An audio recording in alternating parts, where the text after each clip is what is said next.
Ken, who are you, and what can people expect from your content? This is the easiest question. Yeah.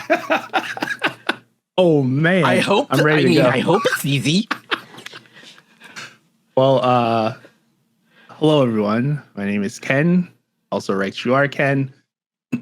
I've been creating content on Twitch for about 7 years now. And I run the gambit. That's what I'm going to say. The variety content is what you'll get mostly on my channel right now. It's a lot of Diablo 4. But I am a big fan of action RPGs and first-person shooters. I also love to engage with chat, have a great time, discuss things. I love food too, big foodie. So I just had some amazing Japanese food earlier this week. It's probably my favorite channel in my Discord on top of music. But yeah, the content that I create live is mostly gameplay. I like to say I'm a mid-core gamer, so I'm not like, excuse me, at the basic level, but I also am not like pro level. So I like to enjoy games, but I'm probably not the person you're to come to for min-maxing your character or anything like that. I use a lot of guides, so I'm excited to explain what I do know, and if I don't know, I'm happy to tell you where my resources are. Help out with that. Right. I'm also an ambassador for Guardians Mental Health. So they're a 501c3 nonprofit that provides toolkits and virtual kits, as well as app on Android and iOS for mental health guidance, as well as crises. So I've been an ambassador with them for just over 2 years now. And yeah, it's been fantastic to use their resources and share those resources with folks in the community, to be able to, have some assistance when needed. Excellent. And you also do other charity work as well.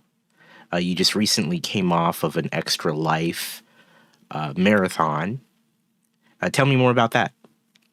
Yes. So Extra Life is, excuse me, actually the reason I started streaming more often. So back in 2017, the previous employer, there were some folks who were interested in doing a charity stream for Extra Life. So it was the first time I was introduced to Extra Life. For folks who aren't familiar with it, they provide monetary support for Children's Miracle Network hospitals in U.S., Canada, and Puerto Rico. And that was my first foray kind of into streaming. I actually ended up doing a 28-hour stream that weekend, raised $550. And prior to that, I used Twitch to stream Jackbox games for my Destiny clan. So this was before Discord and screen sharing. So I, ran the risks of randoms joining our games. So it was shared from my PlayStation. It was just a great time. Fantastic time. So yeah, Extra Life has been fantastic. This is my 4th year doing it. A week ago, I did a 21-hour stream, almost made it 24 hours, and raised over $600 for Extra Life. I think in the 4 years I've done, I've raised over $2,500. Nice. And in that previous job where I worked in social impact. So I was for a tech company. We provided volunteer opportunities for our staff. So I was really engaged with a lot of the nonprofits in the area. And that's kind of become one of the passions of mine with content creation, is also raising funds for causes and charities that I believe in. So besides Extra Life, I've also raised for Guardians Mental Health, the Trevor Project, Girls Who Code, the Australia Bush wildfire, so the Australian Australian Red Cross. That was, I think, the beginning of 2019 or 2020 when that occurred. So for that, also for refugees in Afghanistan. So any causes that I feel like not just myself but my community are interested in, if I have the time to do so, I love to find the resources through Tiltify or other fundraising programs to be able to help out with that. So there's plenty more, but the list is list is long, but that's one of my passions is being able to connect with folks and find ways to connect with folks. I love it. I think that's amazing. Thank you for sharing that. I know that we both have the Extra Life in common. I've both been doing fundraising for years now, so I'm really glad to hear that you're continuing to do so. It's impressive that you've been doing this for a while now, and as far as the 21 hours this year, I totally understand. We were talking about this beforehand, and how I've yet to do my streamathon for Extra Life, which is coming up in a few weeks here, and I told Ken I don't think I can do another 24-hour stream. I've done like 8 or 9 of them at this point, and so. Kudos to people that can, but I know that there's no way that I could pull off another one in this day and age, and so there's no shame in that. And I'm pretty stoked that you did 21 hours, because that's still longer than I think I'll be able to do in a couple weeks here. So well done. Keep up the good work on the charity, and it just sounds like you've been doing this for a while. You kind of been in the streaming space for some time now. Let's talk about how you got started. What got you into creating content, particularly live streaming here on Twitch? Excuse me. So I'm a tech head. I've loved technology. I work in IT. Kind of the break fix mentality has just run with me throughout my career. I've been on the planet over 30 years, so I'll leave that as my age for folks. And so with Twitch, it's been a great way to just meet folks all across the globe, finding a common passion of gaming. Whether you're in the Destiny community or you're in Call of Duty, there's just some way that you're gonna connect with someone. And so, as I mentioned before, with the Extra Life that I did back in 2017, that was through my PlayStation 4. And so I didn't have a computer at the time. And it was right around that time, I think Destiny 2 was going to be releasing on PC as well. And so a few of my clanmates, we all kind of decided, hey, we're going to build PCs and start with that. And so in my early days, and actually during the charity stream last weekend, we were looking through some of my older clips, and as you know, Fortnite just went back to their OG map. Yeah. And that was like one of the first games that I streamed. Fortnite, what I think was probably the first one that I started streaming a lot of. And yeah, just being able to see people come into chat and reading chat and asking who they are, where they come from, which actually led me then to creating my own Discord as well. So I had my own Discord server just because at the time I didn't need one besides the one that our clan was using. And so being able to just meet folks from all over the world, share in their experiences and just learn from them and get to network with other folks in the Destiny community at the time was really fantastic. And so when I then found out that I could do these fundraisers outside of just when work's wanting to do it or any of my coworkers wanting to do it, that just led me on a path to be able to look forward to just streaming. And there wasn't a schedule or anything like that. I was just like, all right, I'm going to hit the go live button tonight. I'm going to do it today. No plans this weekend. So yeah, it was fantastic to just be able to sign in and meet folks and have these long lasting relationships and friendships. Yeah, that's excellent. It's certainly one of those things about, for me, I got into it through charity as well. And so that's certainly something that is a great cause that brings people into streaming. When you discovered that you kind of wanted to keep doing it, at that point, did you formulate any kind of plan? How did you approach that once you decided this was something that you wanted to do more regularly?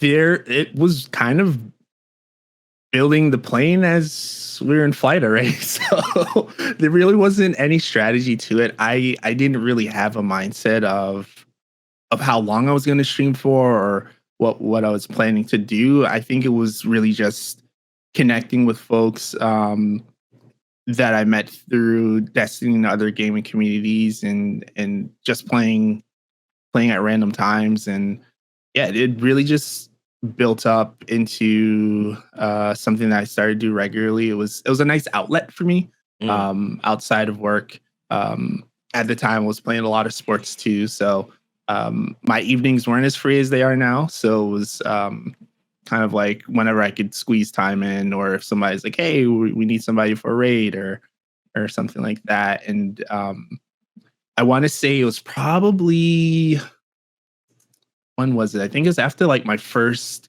Guardian Con. So for folks who don't know what Guardian Con is, it's not called that anymore. It's the Gaming Community Expo. It was right after I started meeting a lot of folks in 2018 through the Destiny community that I heard about Guardian Con. And so this is a big convention around Destiny. And a lot of folks that I'd met in the last few months were there. And so I decided to buy tickets. It was in Florida. At the time, I was living in Wisconsin. mm, That's where I was working up in Madison. And I kind of turned into a little vacation. So I went to Tampa, and then my family, who was here in the West Palm Beach area, after the convention, I just drove down and hung out with them. And so it was a nice kind of like uh, twofer, because it was vacation, but it was also a time to be able to network and meet a lot of folks in the Destiny community. And I think talking to a lot of the other creators there motivated me to kind of turn it more into, away from a hobby into, just a part-time career in a way.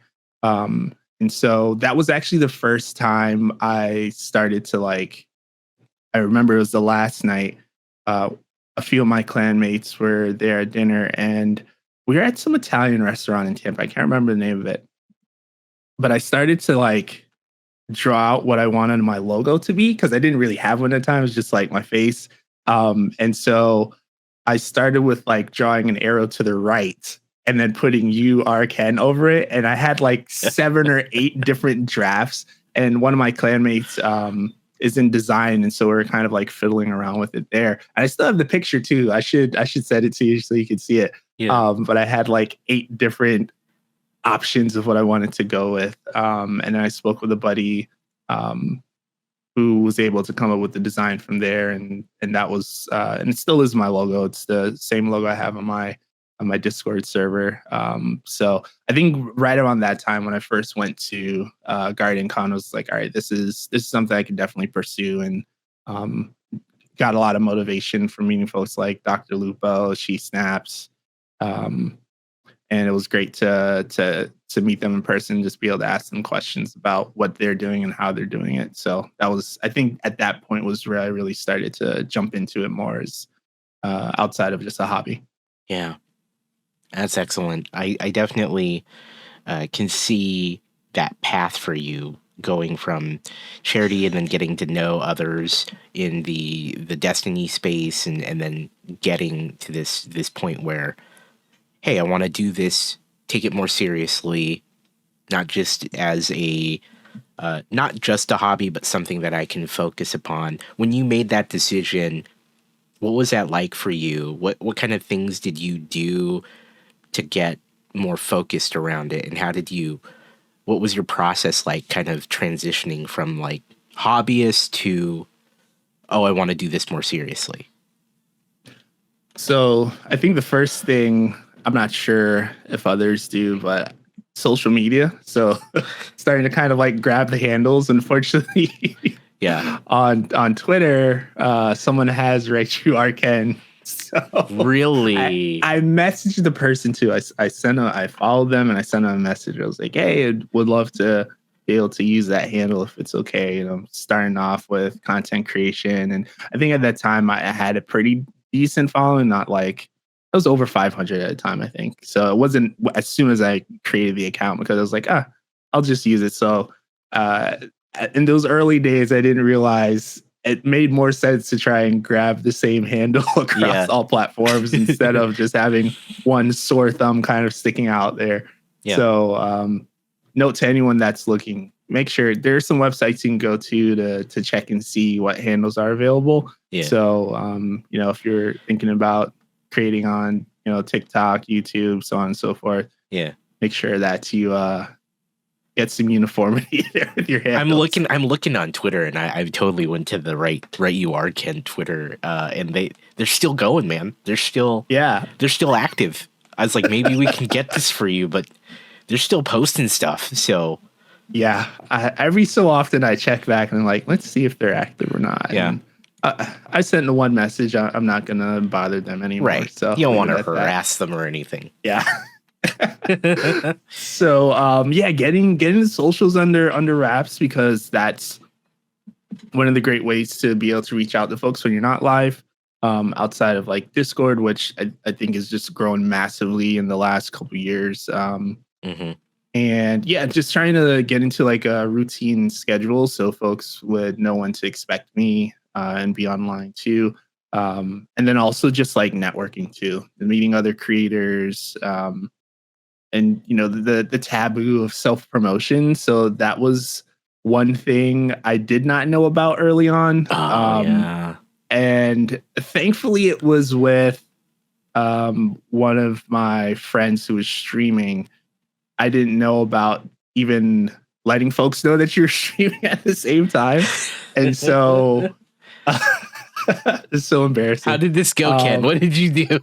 So it wasn't as bad as it sounds. Okay. I usually mute myself a lot if I'm in like a Discord call with folks. But this one time I didn't, and I was reacting to someone in my chat. Like I said something and the creator was like, are you streaming? I was like, yeah. Like, oh, okay, cool. And the next thing you know, like they ended their stream and raided into my channel. So that's good. Like, that's cool. That's fun. I'd been playing with them for a while. So they knew me and they knew that like I wouldn't do anything malicious in that sense. But I was also so like babe in the woods at the time that I didn't know the courtesies of it.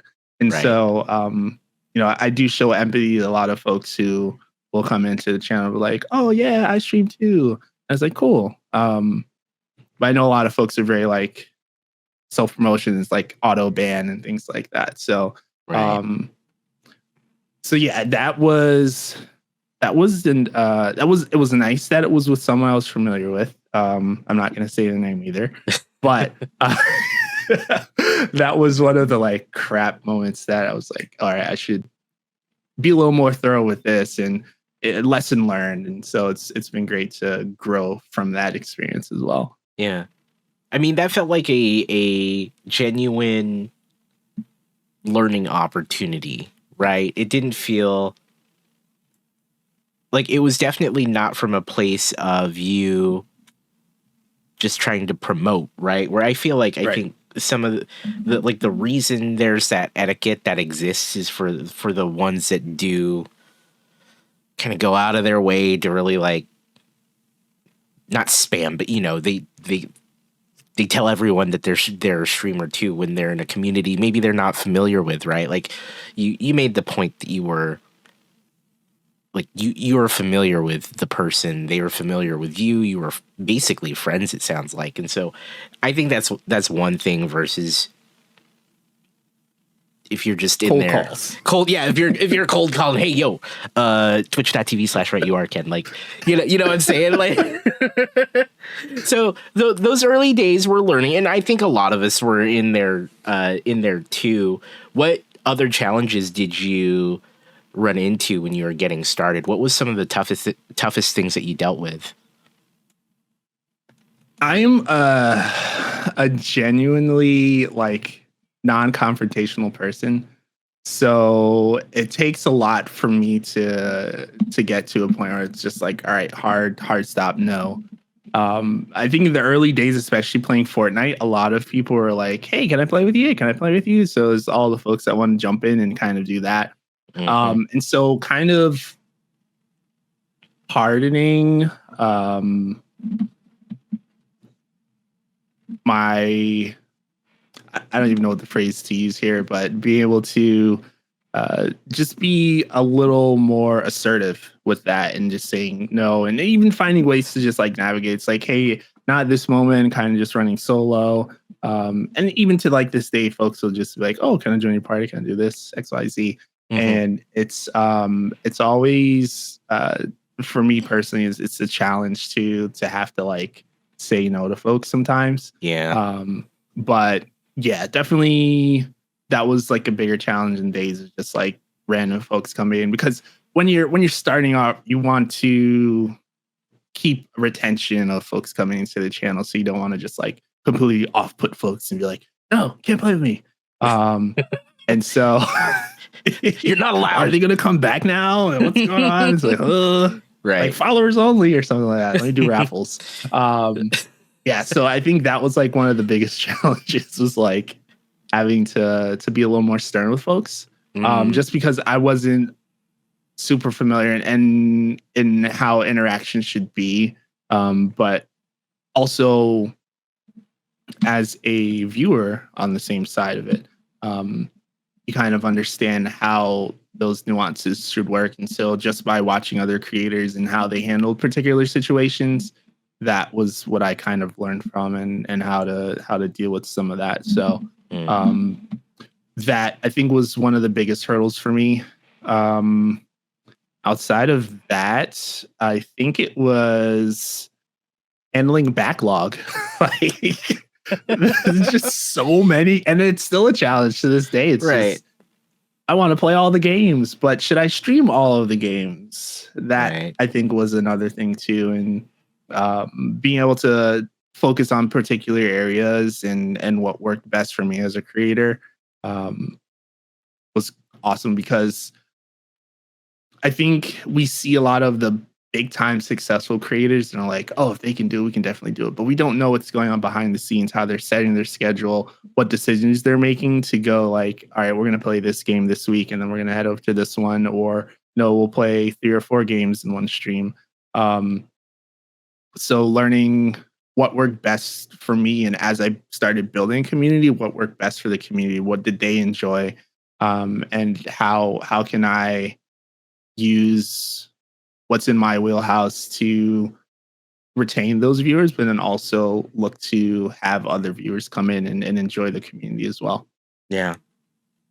You spent that time finding out the kind of streamer you wanted to be.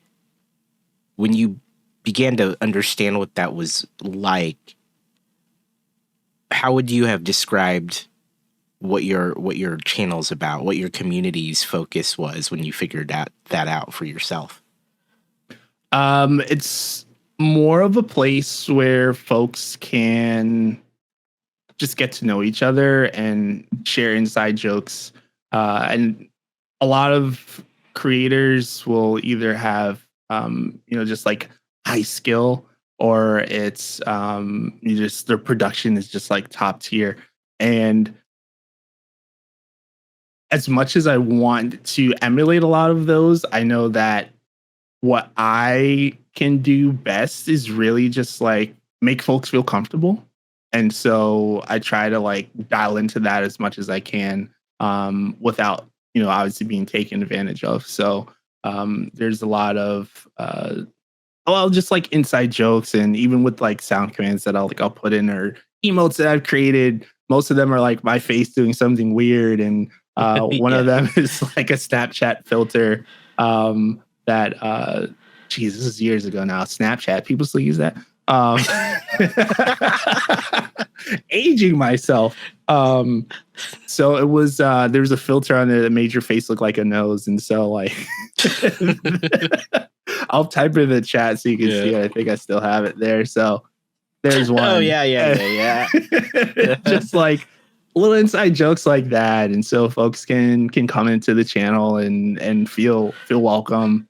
And yeah, I think that's kind of what I've built it into. And I have just an affinity for so many different games. Like, I try not to be like typecasted into one, and I really want to find another phrase outside of variety creator, because I think like it's tough to say that, because variety can mean a variety of things. Like, are you doing like cooking shows? Are you doing art?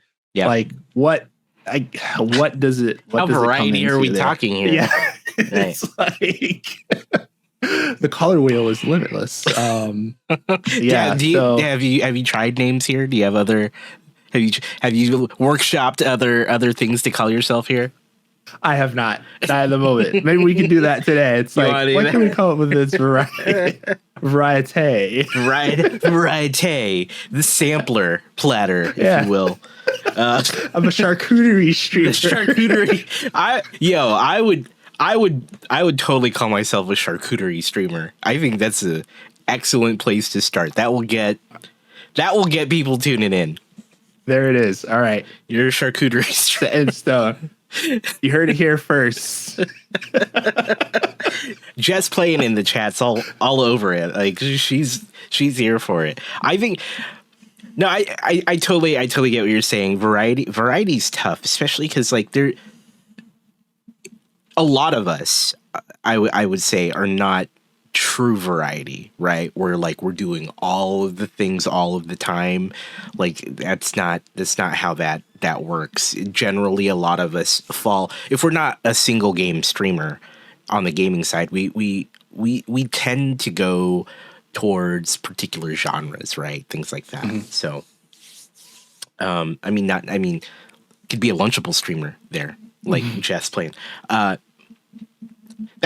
That's a very interesting point that you bring up, though, because like when I was doing more variety type gaming on my channel, I often I went through phases. You know, I did indie games a lot of the time, and then I became a third person action game streamer for a while, and then for a while I had my open world RPG phase.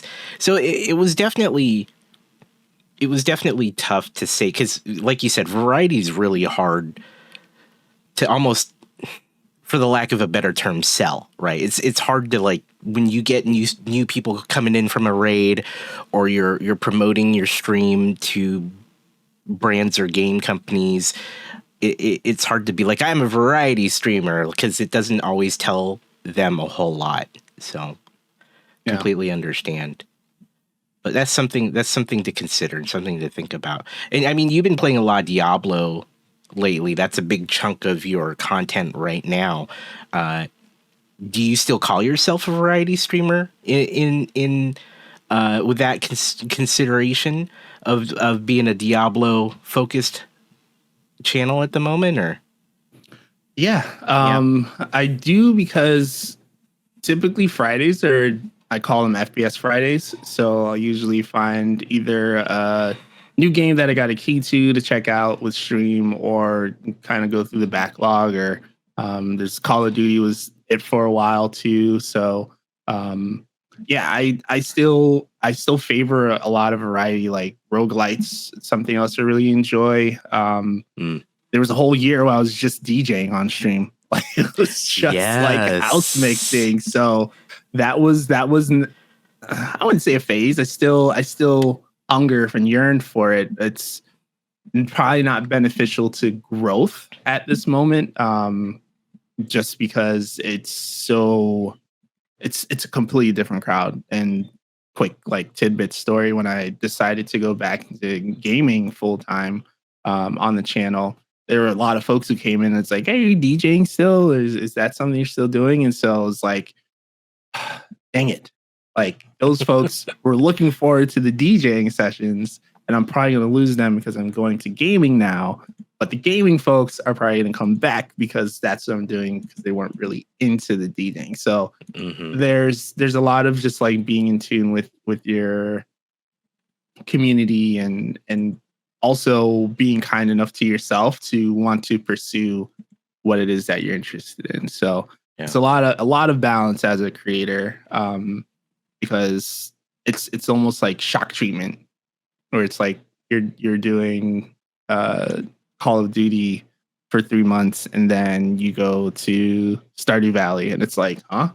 Like I was used to watching you do this, but now you're doing this. And so yeah, that was a really fun year. I burned a lot of calories, but it's definitely definitely one to kind of think back to and think how did this serve the community and my brand as a whole. Right. Let's talk about the DJing for a while. What brought you into that, and what's your history with DJing in general? Yeah, so that was a pandemic hobby of mine. I was actually mid to late 2000, 2020, I should say 2000. Jeez. Just took a leap back in time. So yeah, in the 2020s, which was years ago, I was watching a lot of DJs on Twitch, and I think that's like when the big boom happened on Twitch with outside of the gaming space. Because of the pandemic, at the beginning of that starting, a lot of venues were closed, comedy clubs, so on and so forth. Everyone was at home, and so one of the DJs that I watch on Twitch, they were promoting this small controller, DJ controller that you just literally it's just micro USB, or it's USB A into USB regular B. I think that is USB A.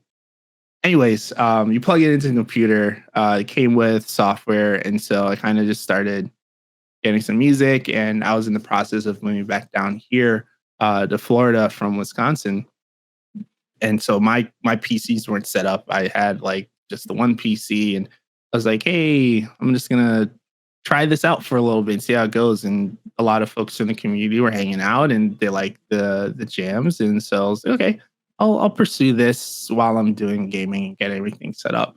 And so prior to that, I hadn't DJ'd like a holiday party for one of my at a previous job. It was an old department that I worked in. They were doing a holiday party, and they're like, "Hey, do you DJ?" And I was like, "No, but I can." And so I just like brought my Acer laptop and grabbed some songs and listen. That was an experience because no formal training. This was just me winging it, literally. Yeah. I didn't really know about crossfading and mixing and the mids, lows, and highs, and so it was pretty rough. But they also didn't pay me to do it, so I didn't really like. I got free food, I guess was payment. Yeah, so it was quite the experience. But yeah, I had like a little Hercules DJ controller and like my Acer laptop, and plugged in. I had to get like an external sound card so that it could like play into the system. It was this whole thing. But yeah, people kept coming up and asking me for like songs. Hey, can you have this song? You play this? And I was like, it is what I have on this laptop here. Like, I cannot get you any. And people were like, I want country. I want this. I want this. And like the line was just nonstop for like 3 hours coming up to me. And I was just like, and you're like, listen, I have none of these. Yeah. I am not a request DJ. I am not even I'm doing this as a favor. So you have something to listen to while you're eating and drinking. I love it. So that was like, 2011 maybe. And I hadn't done anything since then. And so when I picked up this controller, I hooked it to the computer, people were enjoying it. And so I ended up upgrading to a larger controller and just started doing like Sunday spins. And for that entire year, it was really just DJ sets, mostly house music, and all the like subgenres of that: melodic, electro, new disco, Afro house, melodic, all over the place. And so it was really cool to just explore that and see how it goes. And I tried to monetize that a little bit too with Ko-fi. I'd set it up where the first Sunday, which I called the series Sunday Spins.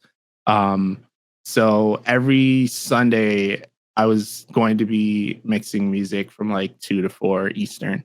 And I would record each session. And the first Sunday was available to the public. I put on SoundCloud. And then all the other Sundays, if you use like subscribe to Ko-fi, you get a recording of that and like a private link to listen to this. So I try to like think of ways like how can I do this? Because getting the songs, Serato was like $10 a month. Like each song was like $1 to $2 a track. And I was getting like MP3s and not WAV files. The WAV files are much better, but they're like more expensive. Um, uh, SoundCloud expense. So it was all kind of like adding up. And it was Yeah. like towards the last quarter of that year, I was like, I'm paying a lot out of pocket, and it's not really evening out with how much I'm spending. And so I just decided after the year to kind of just like shelf that more as a hobby, and then dive more into the gaming. But a lot of the mixes are still up there. I think that subscription that I had, or the annual subscription I had, it just renewed in February. I totally forgot to cancel it. So it's you have until February 2024 to check out all those mixes on SoundCloud.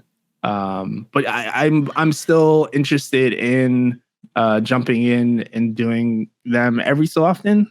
I'm not sure when the next one will be, but one of the great things that came out of that whole experience too was one of my now mods who joined the community when I was DJing said that my sets inspired him to get into mixing live on Twitch. That's awesome. That was something that he jumped into and does pretty frequently now. And so when I heard that, I was like, wow, like that's some impact that I was not, one, ready to receive, or two, knew was happening. And so yeah, folks are watching, and even though they may not express it to you, you know, as a creator, like you're impacting the lives of folks that are seeing your content or watching the live stream. So always know there's someone that's a fan of you, even if they're not very vocal about it. I agree, and I love that. It's definitely something that I think as creators we don't always maybe realize or remember, because it's so easy to get caught up in everything we do, and if we don't hear it, then maybe we don't actually remember that is the case. But thank you for pointing that out, because it's so very, very true. It sounds like you had a hell of a time doing the DJing thing. What was some of the best stuff about that space on Twitch that you don't really get anywhere else? Emotes. People in the DJing space love emotes. And really, it's so I mod for one DJ. She actually does a lot of in-person sets as well. So it's been a mixture of like live on Twitch like twice a week, and then also some other in-person sets. And yeah, like it's modding for DJ or being in a DJ chat is very different from, I think, any other live viewing chats, because it's a party essentially, and you have to come prepared. Like a lot of the emotes that they have are like dancing emotes, or like little like spectrum where like you're seeing the I forget the name of that, but you see like the waves. Spectralizer. Yeah. So so all of those, and there's such a variety, and even just like the mods in there, they're just like amping up chat and getting folks like to go in there, and I think you see that in these other spaces, but it's more text than it is emotes. And so like at one point I thought chat was in emote only mode when I jumped in. I was like, what's going on? And it was like, oh, it doesn't have the bar at the bottom. It says emote only. Yeah, so it's, I think for one thing, it's less distracting to the DJ, because having to read like a block of text versus when you get those emotes flowing and you know that you're doing a great job in that particular transition or something like that. And so I was able to even set up some BTTV emotes. So I added some of those into my collection and put commands in. So you don't even have to like remember what the emotes are. I was just like, here, hit like either D1 or through D14. And it's just like a random set of emotes, and they could do that to engage. And so, kind of taking that experience from more of like the traditional gaming side of Twitch and like fusing it with the DJ/music side was really cool. But yeah, it was a really good experience. It was nice to meet a lot of folks. I got to meet some folks at Art Basel 2021. Yeah, I think it's 21. Um, through that DJing community, like got to see like Diplo and Roger Sanchez and um, Blondish and a whole bunch of folks just through meeting folks on Twitch. And Mm-hmm. so that was really cool to have that experience. Yeah, but I do miss it. I do miss it. At some point, I'll work the Sunday spins back into a Yeah. routine. But yeah, it's always fun just like jamming out and breaking a sweat and having folks like Nas come in the chat and just start dropping emotes and hey, the cat's dancing too. So it's like cool to like that's like the rewarding part at the end of the day is like when you are entertaining folks and they're having a good time and they give you that feedback. It's like, yeah, this is super cool. That's awesome.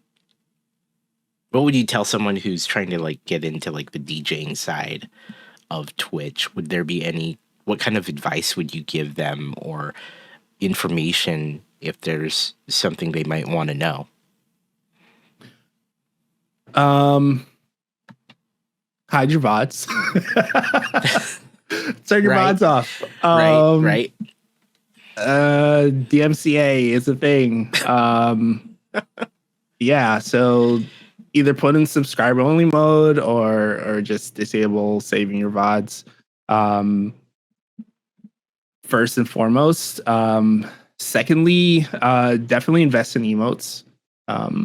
Very, very beneficial in the DJing community, whether it's something that's particular to you as a DJ or if you are just looking to kind of bring some hype. I think one of the big transitions for folks who are used to like seeing a crowd in person, they can read the crowd when they're DJing, but in a Twitch format, it's really the chat is your crowd. So folks will lurk or they're not always at their workstation or their computer to be able to like type. So having to like find ways to engage with the online crowd is a big adjustment. So having some commands set up, even some automatic timers where you can say if you're enjoying the tunes, drop a follow, or things that a lot of creators already do. But I think especially if they're going from live sets to a virtual space, you definitely want to understand the nuances of live broadcasting in a virtual space and how you can engage with the crowd in that way. Excellent. It's definitely a different space, right? It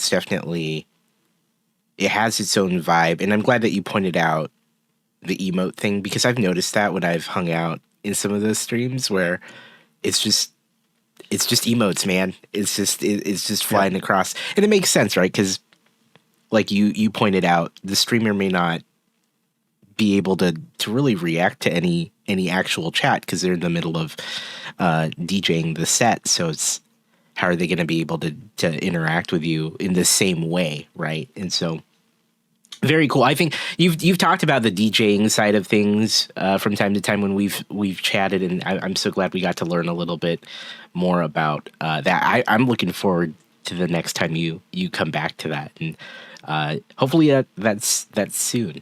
Hopefully that's soon. Yeah.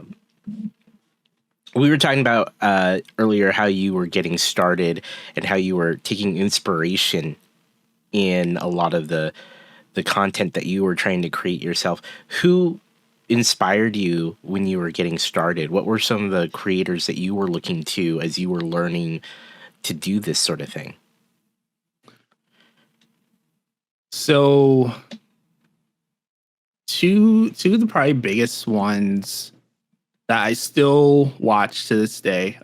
She Snaps, who I was fortunate enough to hang out with a few times in person when I was up in Wisconsin. She was in Chicago area, so I got to meet a lot of great folks through her. And Leopard Stealth or Leopard, he was someone that I still watch to this day, and just he inspires me from a production standpoint. Like he just knows his stuff. I think he did either front or back end dev work. I can't remember which one it was, but he's actually like built out scenes in the Unreal Engine. So he has this thing called Backseat Gamer. So after he like wipes or takes care and like achieves something, he'll go to the scene and it's got like this virtual jungle and he's got a green screen. So he comes in, he's got like a TV set up in the background, and it's the last 15 or 30 seconds of a clip, whether he failed or did something. He's just like taking it to himself, is like, this is what Left did here. And he's got like the soldier, he's got like the toy AR and hat on. He's like, stay safe, civilians. He's got this chopper there. It's just like, just watching that from entertainment is just fantastic. And I tried to like incorporate that either with like audio clips or different kind of automations that I can put into my stream when I have the time to. So just like looking at him for inspiration is really awesome. Those are like the two biggest ones that I watched. Right now, it's kind of just a lot of variety. I'll look into if it's a particular game that I'm interested in, I'll look in that category and try to find folks. Right now, I'm trying to learn Japanese. So I think today I just hit my 70-day streak on Duolingo. So I've been watching Japanese creators play Diablo 4. That's great. So kind of just to like soak it up. What's really awesome is they have, so I look specifically in the English tags. And so that's how I came across it. So I type English when I was looking in Diablo 4 category, and then I'd see some with like Japan English. And so what they're doing is they have either a chat bot that will it'll detect the language and translate it. So in one of the channels, someone will type in Japanese and it will translate to English. But then they also have dual subtitles on their screen or dual closed captions. So whatever they're saying in Japanese then translates into English right, like almost instantaneously. Wow. And so I've just been fascinated with that. The only problem is I can't work and watch it at the same time because I have to like actually look at the screen to read the see subtitle. what they're saying. Yeah. So, but even just like listening to what they're saying and then also looking at the characters. So as I go through Duolingo, then that stays fresh in my mind. So that's kind of been the thing I've been doing now recently is popping like a tab for them along with Lep in the mornings and just checking that out. But yeah, it's been great. It's just thinking like over the 7 years, how many folks I have had a chance to watch and who I'm still able to watch too. Of course, with scheduling and life, a lot of things kind of adjust and change in that way. But there's always a great time to just connect with folks and see what they're doing and just supporting too. That's been great. Yeah. That's incredible. I never would have expected you telling me that you watch Japanese Diablo streamers. So I think that's incredible. And yeah, that's really cool that you have been really trying to expand your experiences here on Twitch, because I think a lot of us, when we kind of find the stuff we like to watch, that's kind of where we stay generally. And so sometimes it's hard to open yourself up to other corners of Twitch. So I commend you for I'm inspired to see what the Japanese Diablo 4 scene is like here on the website. So I may have to check that out. You've touched a couple times on production value and as one of the things that you really appreciate about some streams. If there's anything about your production value that you yourself could improve, what would you do? What would it be? I think it would be more engagement with chat. Mm. Sometimes if I'm playing a particular game, like if I was running in battle bit and I'm just like trying to get a good snipe or something like that, and I see chat like moving out of my peripherals, but I can't like get to it at the moment, and so I'm just like, oh, I really want to respond, but I also want to get the shot. So finding some other engage, like I know there are some commands out there that would be like, geez, I don't want to say anything like NSFW. I don't even know if it is NSFW. But it was like a booty command. It's like, oh, this person's X% thick.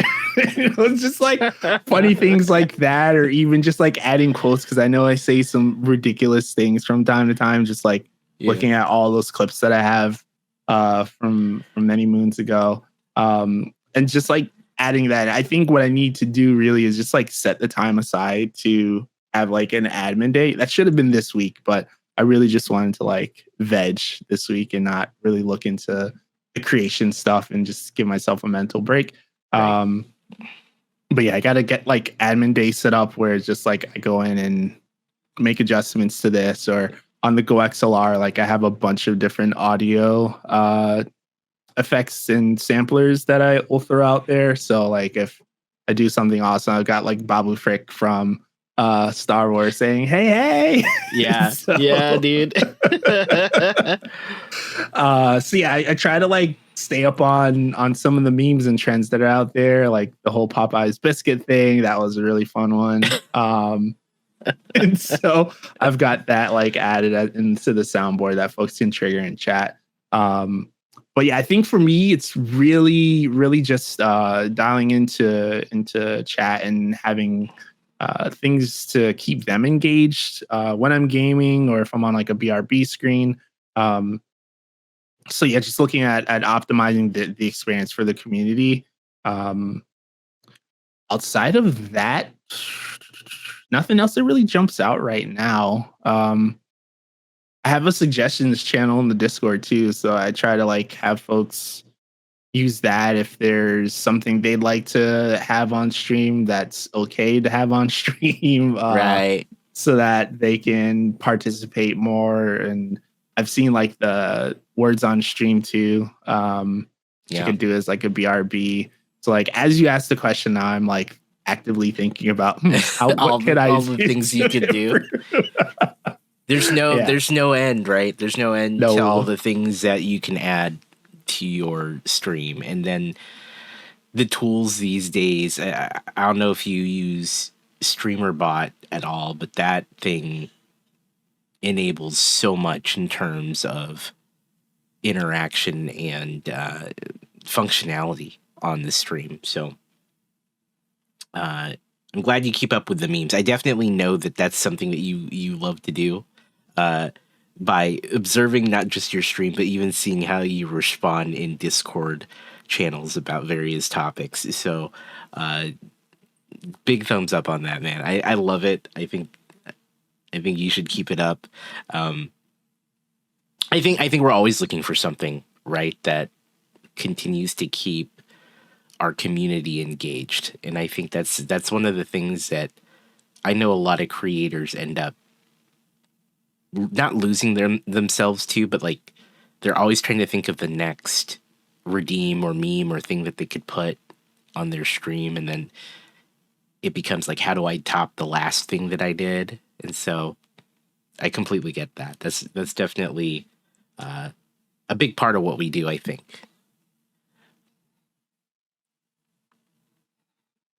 So we talked a bit about who inspires you, the things that you watch nowadays. What keeps you motivated? You've been doing this a long time. What keeps you going, man, when you're definitely feeling like wanting to push forward? How do you approach that? The Geez, what is that motivation? I think people asking when the next stream is, or saying thanks at the end of a stream, like that is definitely for me like, oh yeah, okay, you liked it. Okay, okay. So this is good. So I try to like repeat a lot of those things.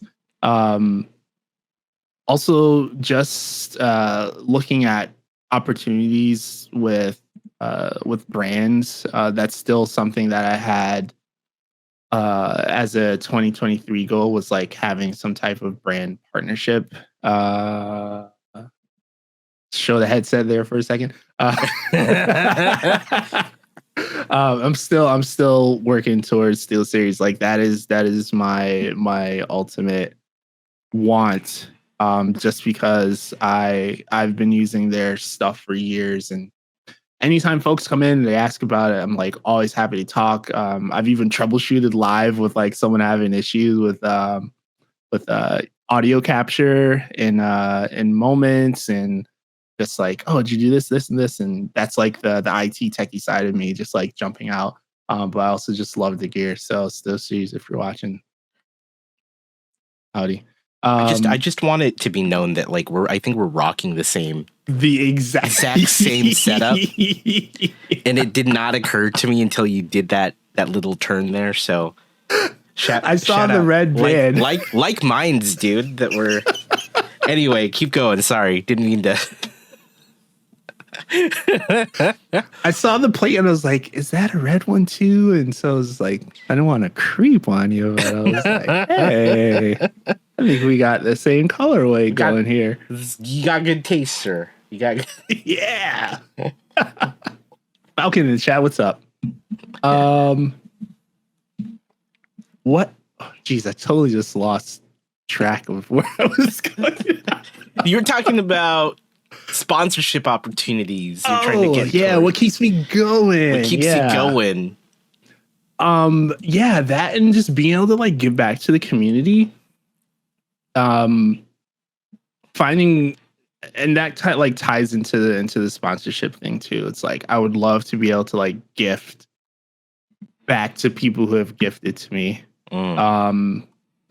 And also just raising funds for a lot of the charities and nonprofits. It's been like really awesome to do.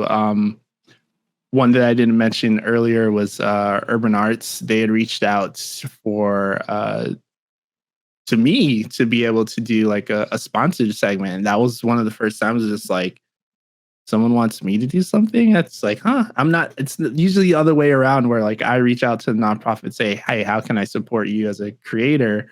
But they reached out to me to do some paid content a couple years ago, and they actually sent me like this really nice postcard to say thank you and for how much I raised and how it impacted their students. And so it was like really cool to participate in that. And so that's also something that keeps me going, is knowing that even though I set like these lofty goals to raise funds for some of these nonprofits, knowing that I was able to do it and was able to raise funds, because if I decided not to do it, that was X amount of money that they would not have to support their mission. And so those two things I would say, probably focusing thanks to the end of streams, and being able to raise funds for those in need.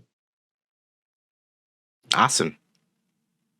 It's a noble effort. I appreciate that.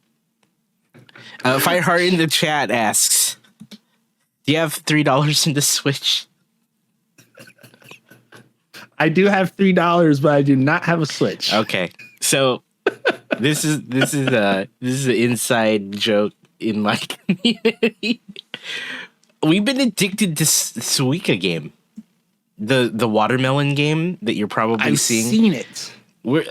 I'm addicted to it. I'm not even gonna like sugarcoat it. I can't stop playing it.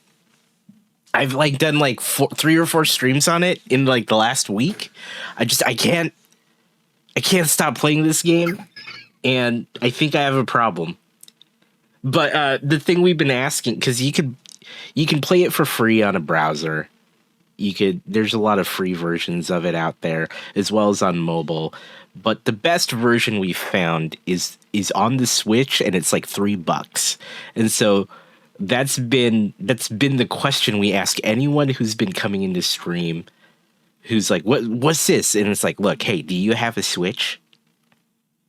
Do you have $3? Because I have the game for you. And so I've been so obsessed with it that yesterday I actually found a version of the game that is easily moddable, and I replaced all the fruits, because you drop fruits, right? And then they merge into the next fruit, and the goal is to like get a high score before you fill up the box.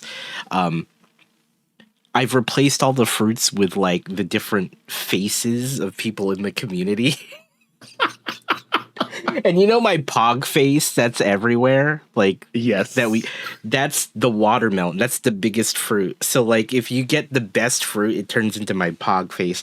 But anyway, that is that's been my obsession. I know that has nothing to do with what we're doing right now, but you know, you haven't been in on this at all. You haven't gotten down with the watermelon game.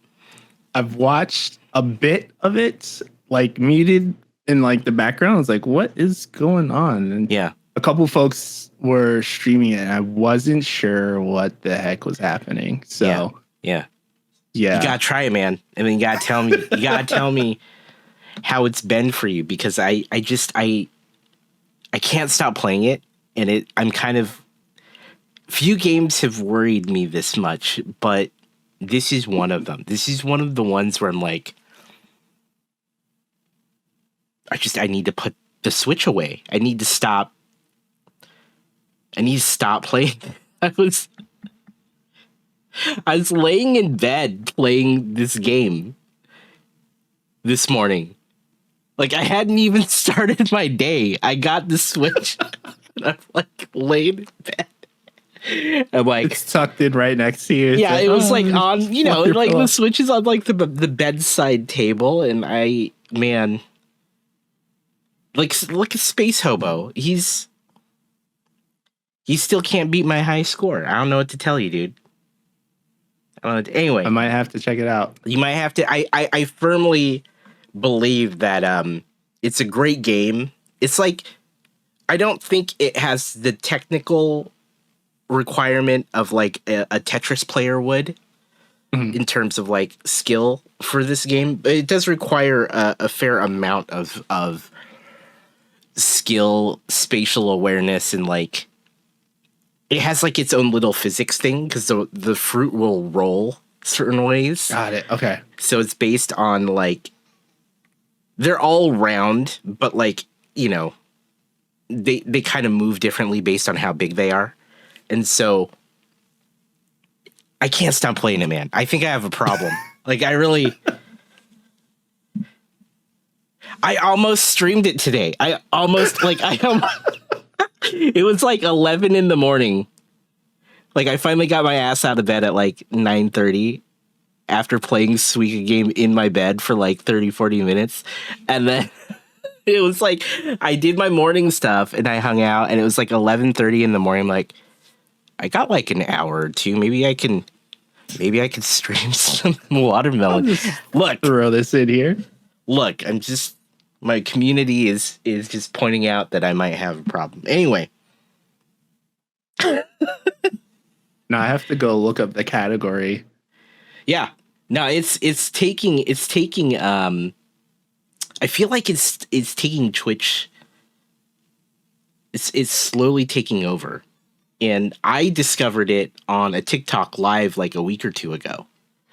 Like, I was just, scrolling through TikTok, and then this stupid fruit game popped up, and I'm like, what the hell is this person doing? So I tapped on it. I was like, this actually looks kind of compelling. Now that I've watched for a few hours, I think I watched it for like 10 minutes, and then I went online and I played it. I played like a browser version. And the thing is, if you like search for it on app stores or like on Google, you will find like a billion versions of it for some reason. Like everyone has cloned it. And so I played it on browser for a little bit. I was like, okay, I get it. That's kind of fun. That's kind of cool. And then I don't know what I did because I think when I pulled it up on Twitch, and then someone was playing it on the Switch, and that seems to be like the version most people are playing on Twitch. And so I was like, oh yeah, I got Twitch, or I got a Switch, and I pulled it up on Switch. I was like, oh, it's only like $3. Hell yeah! So I paid the $3 for a game that's free on mobile and browser. And I've been playing it nonstop ever since, dude. That's all I've been doing with my Switch is playing this game. But now I have this modded version with my face and the face of all my friends on, so it's weird. Anyway, that's a good for $3. Like, that's a really good return. Yeah. Anyway, I highly recommend it. I don't know what to tell you. I think I have a problem. That's probably what the title of the next watermelon game stream is going to be. Is like, I think I have a problem because I can't stop playing it. And I admit that I spent way more time modding it yesterday to get all the faces of myself and my friends into this game. I spent like 2, almost 3 hours between photoshopping the assets and dropping them in the game and testing it out. And you can see it on my VOD from yesterday because I was playing it with my community. But it's got my face in it. I can't believe I did that. But you know what? I'm still playing. Anyway. What do you You're not alone though, because it looks like Nas was up until 4 a.m. playing. So yeah, Nas, you got a nice little group of folks to Look, if you all want to watch some premium watermelon game gameplay, look, I'm pretty good at it. I'm pretty good. Top score is 3,386, which is pretty decent, okay? You'll find that some of the top streams in the category are people trying to break 3,000. So I'm just saying. Little flex. Little flex. I don't like to flex, but in this case I'm gonna. I'm gonna have to play tonight. Like, put D4 to the side. There you go. Actually, we'll do it tomorrow because I feel like it will be another 21-hour stream. I'm not streaming. You don't want to be up till 4 a.m. like Nas over there playing this watermelon game. I'm just saying. I'm a fan. Sounds good. I've got the category up here. I'm gonna check it out. Yeah. And we'll see if I get addicted or not. All right.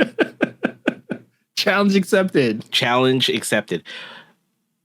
What is coming up for you though? What's coming up on your channel with your content and your community? What's going on?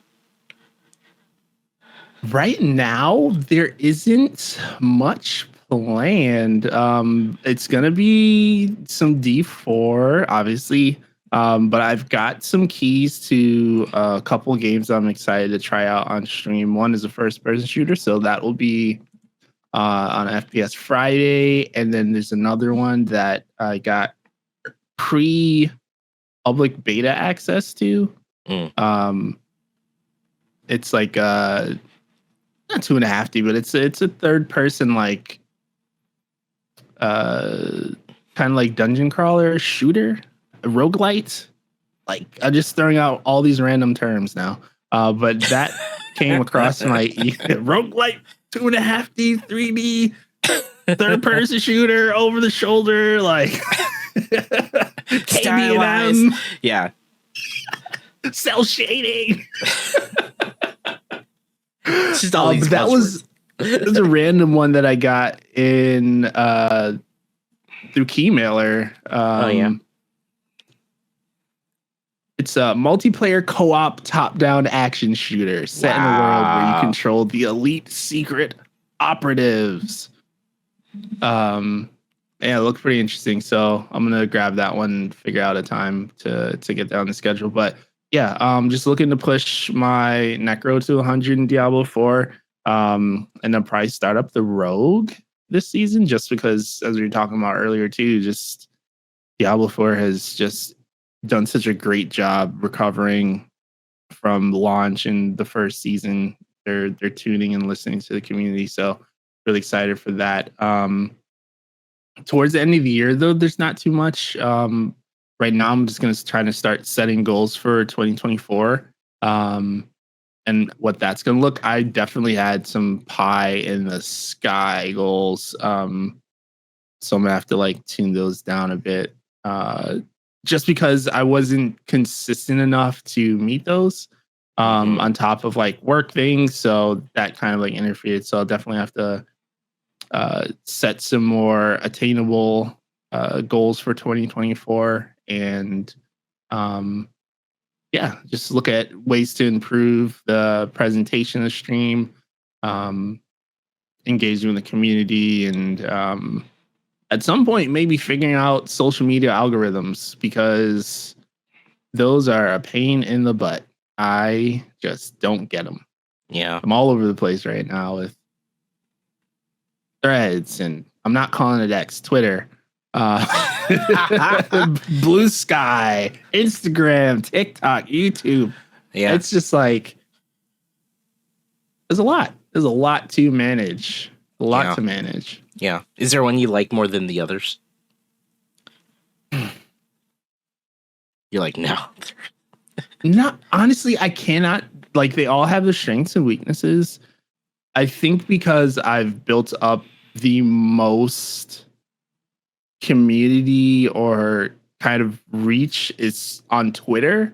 I do like Threads and how they're improving with their they've got, I'm gonna just spell it out because it's either GIF or GIF to some folks. They got GIFs that they're doing now. They launched their mobile or their website, so you can access Threads through there. Yeah. I'm really falling out with Twitter right now, just because it's very hard to see the content that I want to see. I've tried making lists, and the lists aren't working really well, so that's a struggle too. I tend to see, like, I'll go through my following list, and then I go to my For You list, or the native one that Twitter has, and that's when I start to see things, but it's from like days ago, and I always I'll send a tweet out and be like, sorry, I'm not stalking your page, I just went to like For You, and I'm just catching up on some of your tweets now. Like, I don't say that to the person, I'll just like tweet that out into the ether, because I'm sure other people feel the same way, where it's like, I'm just seeing this 3 days later. That's a pain. I really am not a fan of that.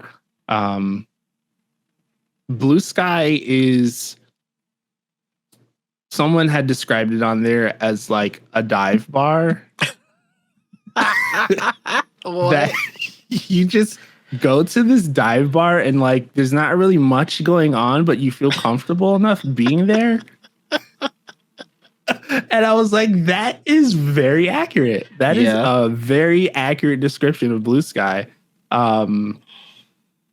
There's someone who actually has created a TweetDeck version of Blue Sky, which I just use right now. It's fantastic because I can set up different columns or what I'm following. If I want just my notifications, I want people that I'm following, you can customize it, and it's left to right scroll through the columns there. So that's what I kind of like default to for it. And they've also got GIFs, so those render in there.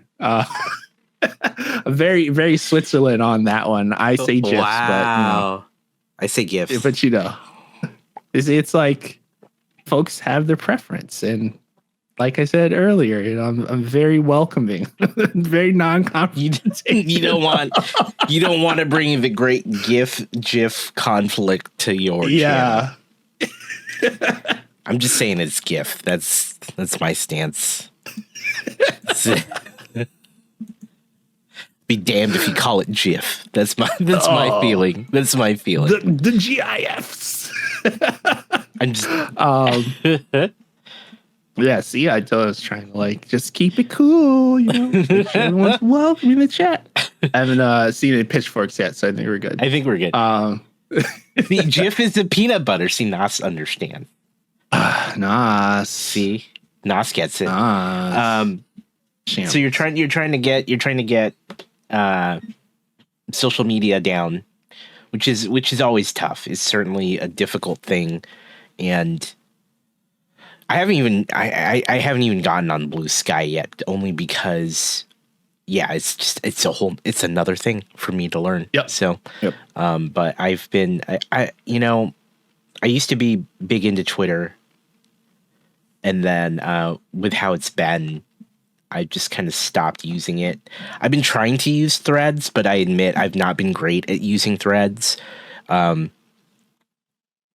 think I just went like a good old month not posting on it. I'm like, man, I should really work on that. But Instagram seems to, for some reason, have captured my attention more lately in terms of like using it and interacting with the friends on it. A lot of like the Lego people that I'm friends with are on Instagram, and so since that's a big chunk of the content that I like to now consume, Instagram fits pretty well for it. But yeah, it's a tough thing, right? Trying to get all of those different social media sites straight. It's tough. It's tough. But I've been using Twitter less and Instagram more. I want to like Threads, but I just, it's not that I don't like it. I just am having a hard time. I just haven't found a good routine with it, I think. So we'll see. It's definitely what I've forced myself to do is in a separate browser. I have all three of those. So Threads, Twitter, and Blue Sky open. So it kind of like makes me go there and see what's happening. Although I probably use Threads more on mobile than I do on the website, but they're making improvements to it. But Twitter for me is still kind of like the first place to go to and scroll. Just because it feels more natural to go there. I'm like looking at the screen right now to see. I'm talking about you three. The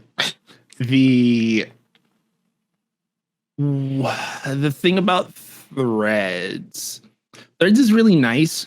I think it's just easier digestible text with images for Instagram.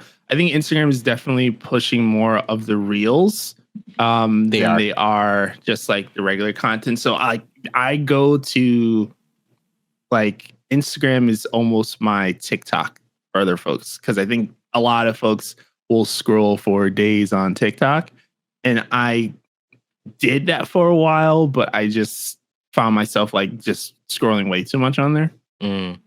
So I use like Instagram as like my meme source now. So I go there, watch like a lot of funny videos, or there's this one really cool person. I was following her from when she was on Facebook, and now she's just has this massive following on Instagram. Her channel is called I Still Love Her. And so she covers a lot of hip hop. And so she's been posting some of these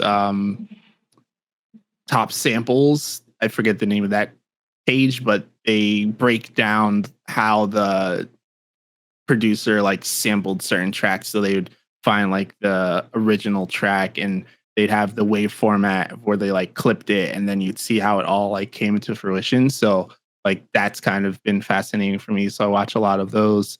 But a lot of things I think get cross post between TikTok and Instagram. So a lot of folks that are creators there put their reels here and also do it on TikTok. So like a friend of mine will like send me something like, oh yeah, I just caught that on Instagram, or vice versa. It's like, oh, I just saw that on TikTok. And so Insta for me is kind of like the place to go to just have a good chuckle, and I'll like throw those on my stories every once in a while there. But I think for like news sources and kind of just everything gaming, I still default to Twitter. But I think Threads probably gets the second most use out of like, what am I looking for? If I'm looking for laughs, Instagram. If I'm looking for like everything, sports, entertainment, gaming, content creation, what have you, like Twitter. And then Threads is kind of just like, I see more of the people that I follow on there Yeah, consistently on Threads. I've heard Whereas that. it's very like hard to see those folks on the other two. So that's kind of, and Blue Sky is, that's like my kind of vent/rant area. I guess to go I into li- the dive bar and yeah, pretend a glass I pour. like the comparison to a dive bar. I'll just, I don't have access to it either, but at some point I'm sure I will, and I'll check it out. We'll see see how it goes. Oh man. Yeah, it's a time. Ken, it's been fun. It's been fun hanging out with you. Thank you for sharing your background and your story with me here. It's been excellent. Thank you for being here, and twitch.tv/right you are Ken with underscores between all of the functional words there, and the UR is our letters for those that are listening. Yes. Right _you_r_Ken.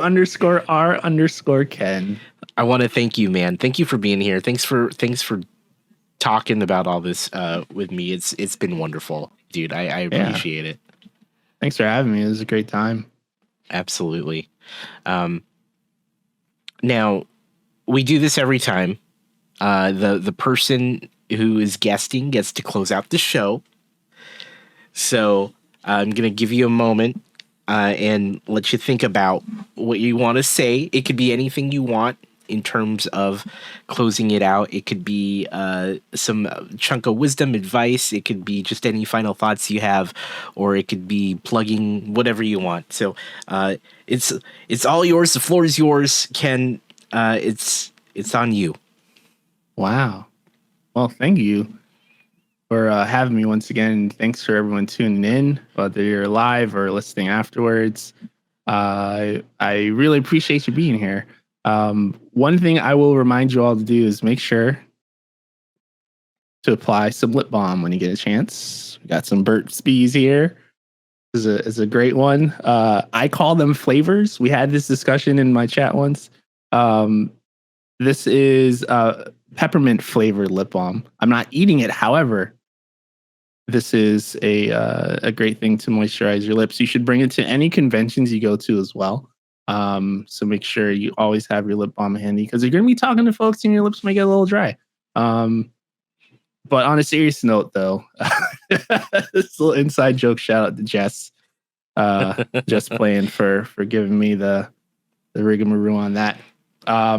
Yeah, just something that my high school physics teacher, first day of class, and he came in, he asked us all, this is not physics related at all, but he said, what is the purpose of life? And so everyone in the class had like their own thing. And he said, the purpose of life is to make relationships, whether it's the person that you're passing in the store, the person that you see every day as you go into your office building or your garage or wherever you are. Every person that you interact with, you have the opportunity to form a relationship with. So always put your best foot forward and lead with kindness, because that's the purpose of life, is to meet people and have conversations. There's just a hi and bye, or long-term memes that you're sharing with your folks across your social channels. So yeah, that's all I have to say. But thank you all for being here.